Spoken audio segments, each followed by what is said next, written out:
Apple merilis handphone termurahnya iPhone SE varian terbaru. Varian ini resmi dirilis di perhelatan Apple Event yang digelar secara daring pada Rabu dini hari. Ponsel 5G ini mulai bisa dipesan pada 18 Maret mendatang dengan harga mulai dari $429 Amerika Serikat atau kisaran 6,2 juta rupiah. Harga tersebut menjadikan iPhone SE terbaru ini sebagai ponsel 5G termurah yang dihadirkan Apple. Meski demikian, Apple menjanjikan performa yang super kencang pada produk terbarunya ini. Sebagai informasi, iPhone SE 2022 ini ditenagai chipset Apple A15 Bionic seperti yang dipasang pada iPhone 13 atau iPhone 13. Hadirnya iPhone murah ini digadang bisa menggerus pasar handphone menengah yang selama ini didominasi pabrikan Cina seperti Xiaomi, Oppo, hingga Realme.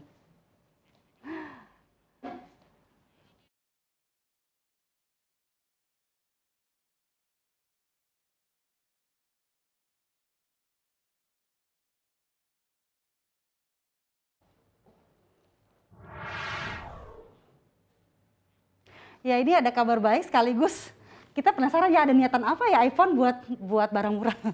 Iya, dan mungkin iPhone nanti bisa menjadi smartphone milik sejuta umat begitu ya, seperti gelar yang dulu pernah disandang oleh Nokia dan juga Samsung. Ya. Iya, dan mungkin bisa saja ya strategi iPhone ini memang mengejutkan. Karena kalau kita melihat sejak awal brand Apple ini kan memang terkenal dengan tampilannya yang eksklusif, bersanding dengan harganya yang juga mahal begitu ya ketimbang smartphone lain, apalagi keluaran China atau keluaran Korea Selatan, Dian. Bener banget Ana, dan yang bikin takjub nih iPhone bahkan sudah menggeser posisi Vivo dan Huawei di Cina pada kuartal 4 tahun lalu. Padahal itu masih berkat penjualan iPhone 13 yang notabene harganya masih tergolong premium. Tahu dong Ana dan pemirsa, kalau berhasil menguasai pasar terbesar dunia, nggak perlu takut dihempas khusus pasar lain. Iya betul sekali, dan rupanya masyarakat China ini tidak terusik ya sama sanksi yang diberikan Amerika dan juga negara-negara barat ke Huawei. Jadi tidak ada tuh boykot produk Amerika gitu ya, dan apalagi kalau sekarang iPhone-nya sudah 6 jutaan, coba nanti kita lihat smartphone merek apa nih yang tidak kuat bertahan dan justru malah akhirnya bye-bye di industri handphone internasional. Iya benar, dan kini kita beralih ke informasi lainnya. Pemirsa, pelan-pelan melakukan pelonggaran mobilitas masyarakat selama masa transisi menuju endemi COVID-19. Beberapa daerah di Indonesia mulai menurunkan level PPKM seiring tren kasus COVID-19 yang membaik. Salah satu aturan terbaru yang kini jadi sorotan adalah dihilangkannya kewajiban tes antigen atau PCR bagi pelaku perjalanan domestik yang sudah divaksinasi. Padahal sebelumnya warga yang akan keluar kota diwajibkan menunjukkan hasil tes negatif sebelum berpergian demi mencegah penyebaran kasus COVID-19. Juru bicara program vaksinasi COVID-19 Kementerian Kesehatan, Siti Nadia Tarmizi menjelaskan keputusan menghilangkan kewajiban tes diantaranya karena cakupan dosis kedua vaksinasi di tanah air sudah mencapai 71%. Dan survei melihat 80% orang memiliki antibodi, sehingga masyarakat dianggap sudah terlindungi.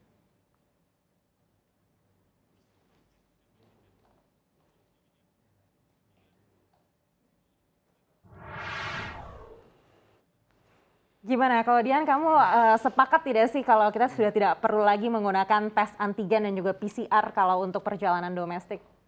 Di satu sisi saya setuju ya karena COVID-19 yang sekarang ini variannya Omicron katanya lebih ringan meskipun penularannya lebih cepat seperti itu. Tapi dampaknya minim banget nih Ana.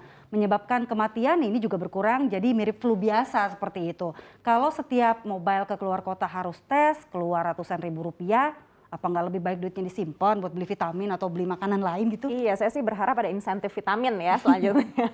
Dan sebenarnya saya ya kurang lebih juga setuju ya, karena kalau sebagai kita lihat banyak yang moving begitu ya, ekonomi yang kecil-kecil pun ikut jalan, apalagi yang bergantung dengan pangsa pasar orang yang singgah di rest area. Ini kan juga penting sekali untuk mereka. Bener, dan sekarang anak balita udah boleh naik KRL lagi loh, Ana dan pemirsa. Jadi pengguna KRL boleh ikutan happy sama pelonggaran aturan ini.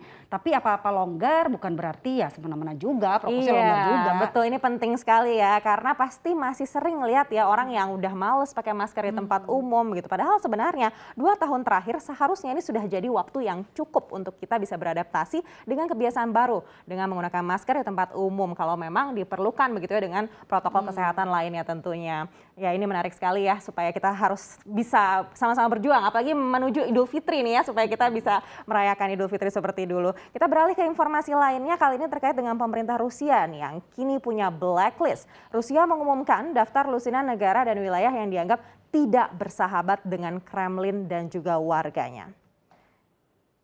Informasi ini dimuat oleh kantor berita Rusia TASS pada Senin kemarin. Daftar tersebut mencakup semua 27 negara anggota Uni Eropa, ditambah dengan Amerika Serikat, Inggris, Ukraina, Swiss, Jepang, Korea Selatan, Australia, Selandia Baru, Singapura, dan Taiwan. Hal itu lantaran negara dan wilayah tersebut memberlakukan atau bergabung memberikan sanksi kepada Rusia setelah dimulainya invasi di Ukraina. Namun hingga saat ini belum jelas apa dampak maupun sanksi yang diberikan Rusia kepada negara-negara yang masuk dalam daftar hitamnya.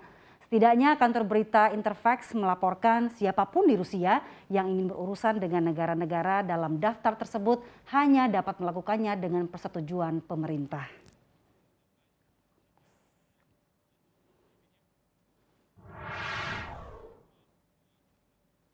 Iya, Dian, ini seperti pesan dari Putin ya yang mungkin ingin mengatakan pada dunia kalau bukan hanya Amerika saja yang bisa punya blacklist, Rusia juga bisa. Ya, nampaknya respon bertubi-tubi yang diberikan Rusia ini juga mungkin balas dendam begitu ya atas sanksi yang diberikan.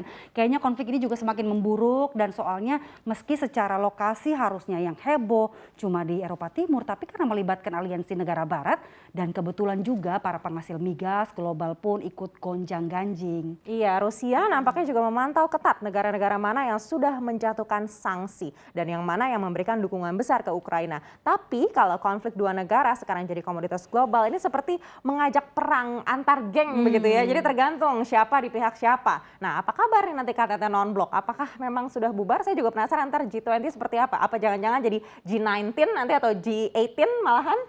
Mari kita berprasangka positif dulu ya Ananya. Dan ini yang parah lagi, kemarin Ukraina sempat ngajak global untuk memutus Rusia dari dunia maya. Pemerintah Ukraina kirim surat ke ICANN yang merupakan organisasi nirlaba internasional basis Amerika Serikat yang mengawasi sistem global nama domain internet dan alamat IP untuk mengabulkan permohonan Ukraina. Untungnya ICANN nggak mau sih kalau nggak makin runyam nanti kondisi global. Iya, kita harapkan nanti yang terbaik ya Dian seperti apa. Dan kalau memang harga komoditas ini naik, kita harus lihat ya nanti kira-kira emiten apa nih yang akan terpengaruh di Indonesia.